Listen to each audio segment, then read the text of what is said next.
Yeah, guys, we are very near to the end of this course. In this video, we are going to deal with whitewater shading. So, as we have built the ocean shader, we are going to build the whitewater shader. And yeah, here is our whitewater points. We are going to render them as volumes. And we are going to give the volume some reflections and refractions. Some reflections. We are not going to give it refractions, okay? So to convert this to a volume, we need to apply a density attribute to these points, okay? So that we just convert the density attribute to a volume by the node called volume rasterized from attribute.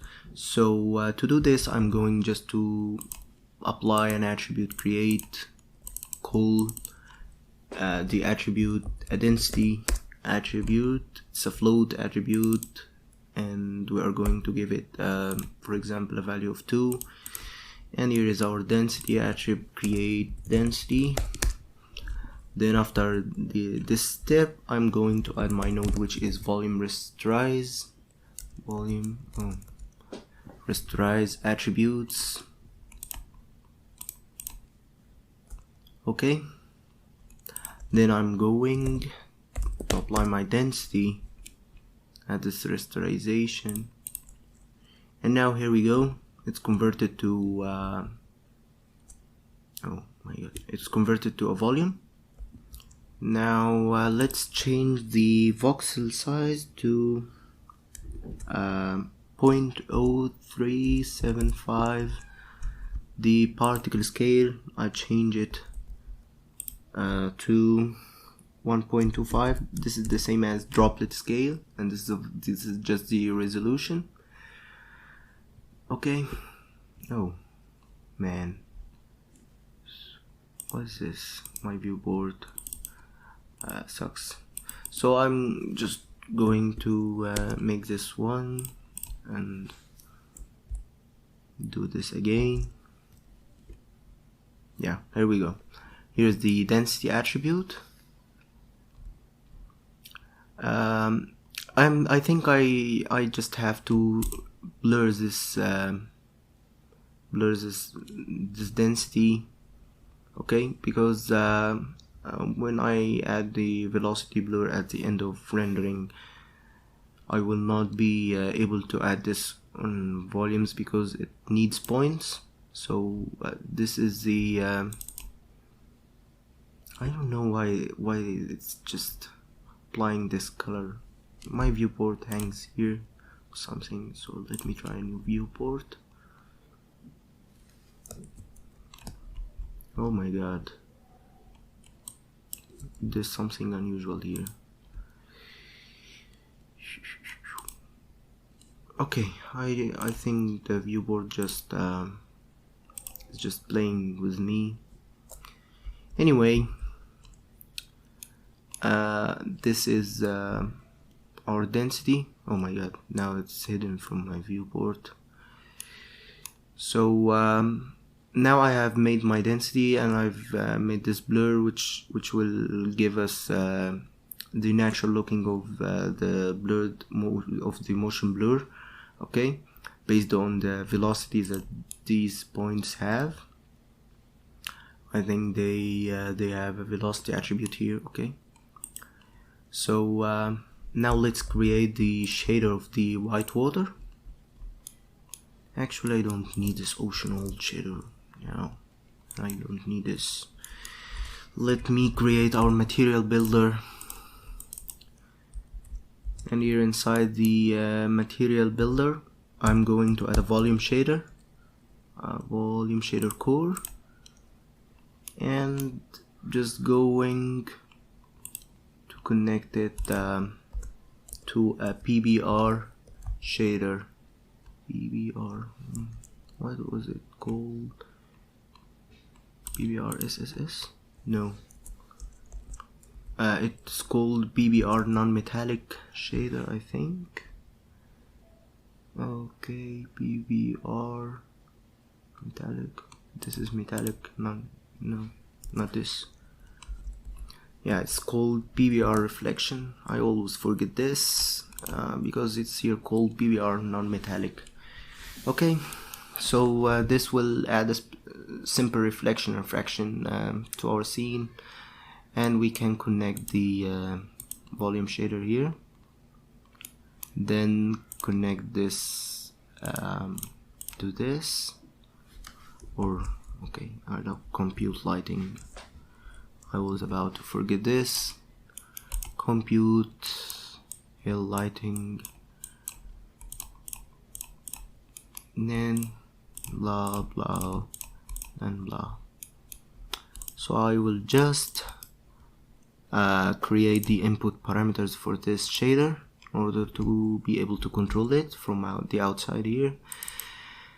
Actually, this is a simple volume shader, and we will use this one to add the reflection to our foam by a specific way of computing the gradient. So let me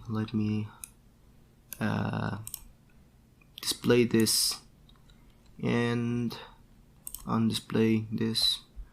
You see that my white water still makes really stupid things.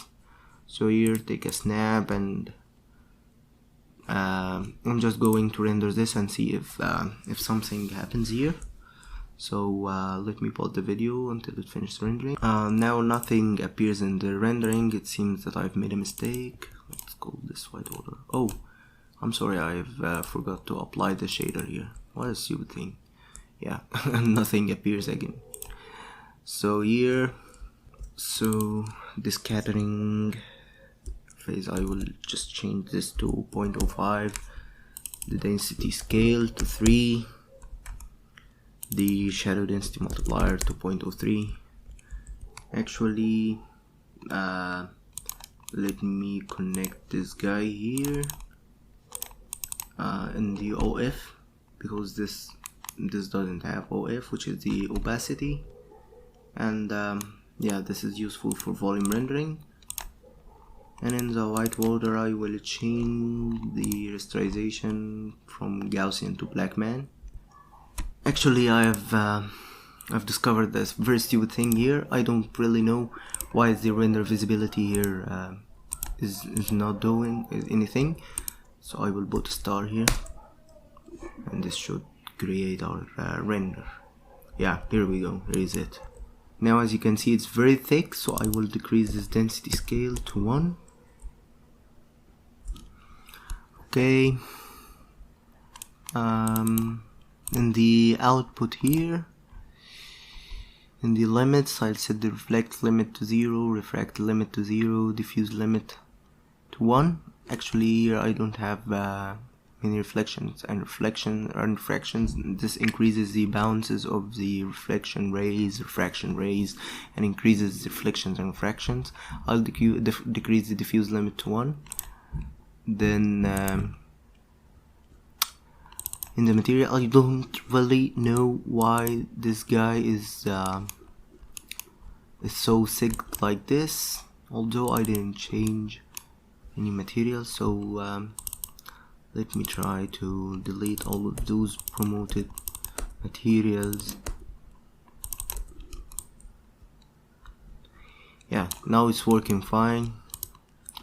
I don't really know what's the problem, so let me change the density scale from here to 3, shadow density multiplier to 0.3, scattering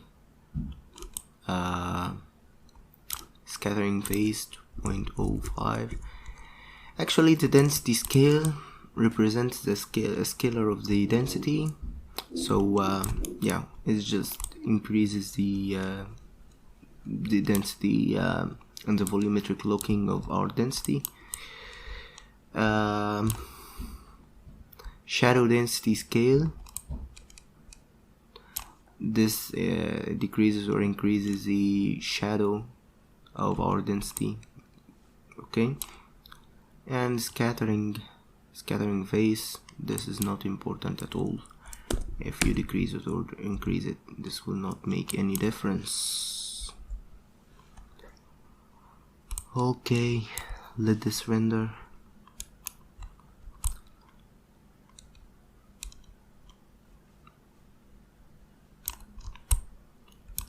Okay, the next step is to add reflections and refractions to this, so I will let the video render, and I'll complete the reflection and refraction in the next video.